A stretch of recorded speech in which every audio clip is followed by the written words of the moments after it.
Railway authority દ્વારા આણંદ ગોધરા લાઇનને double કરવા માટે તજવીજ હાથ ધરાઈ છે, જેમાં કોન્ટ્રાક્ટર દ્વારા કેનાલ પર તાળું ખોલી જગ્યાએ બની જતા ખેડૂતોની જમીન કપાઈ ગઈ હતી। જમીન 10 થી 15 ગુઠા કપાતા આણંદના સમારખા ગામે ખેડૂતો રોષે ભરાયા છે અને ગાંધીજીના માર્ગે આંદોલન અને આત્મવિલોપનની ચીમકી ઉચ્ચારી હતી। ખેડૂતોએ ન્યાય માટે અનેકો રજૂઆત કરી, પણ તંત્રને જાણે ખેડૂતોની કોઈ પરવા ના હોય તેમ પોતાની કામગીરી આગળ જ વધારી રહ્યા છે। સમગ્ર મામલે આગામી દિવસોમાં તંત્ર દ્વારા યોગ્ય નિકાલ કરી ખેડૂતોની જમીન બિનજરૂરી કપાતમાં ન જાય અને તેમને યોગ્ય વળતર મળી ચૂકવવામાં આવે તે માટે આત્મવિલોપન સુધીની તૈયારી દર્શાવવામાં આવી છે। રેલવેનું કામ ચાલી રહ્યું છે, ડબલ લાઇનનું કામ ચાલી રહ્યું છે।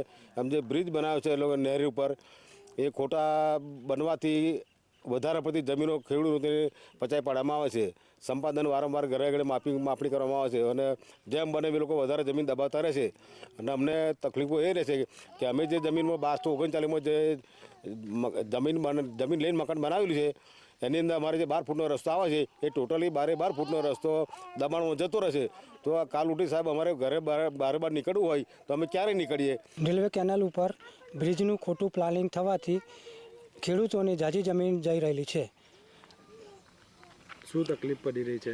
અત્યારે ખેડૂતો નાના શ્રીમંત હોવાથી બરાબર પોતાના બાલબીજો જીવડાવવા માટે કોશિશ કરી રહ્યા છે અને સરકાર સામે અપીલ કરેલી છે કે ભાઈ કલેક્ટરશ્રીને અરજી આપેલી છે, જીએમ સાહેબને અરજી આપેલી છે, ડીઆરએમ સાહેબને અરજી આપેલી છે અને EN સાહેબને અરજી આપેલી છે। આ જગ્યાથી પેલી બાજુ રેલવેની હદ જે ફક્ત ને ફક્ત 10 મીટર છે, એના બદલામાં અત્યારે 23 મીટર 24 મીટર 25 મીટર આવી છે અને આ અમારી જમીન કપેરી છે ને હજુ પણ એવું કહેવા માગે છે કે હજુ 3 મીટર અમે જગ્યા લઈશું, તમારી લઈ લીધી છે, એટલે એ 10-12 ફૂટ જગ્યા અમારી ખોટી જાય છે। અત્યારે અમે હાવ આ કારણસર અમે આ ખાવ જમીન વિહોણા થઈ ગયા છીએ।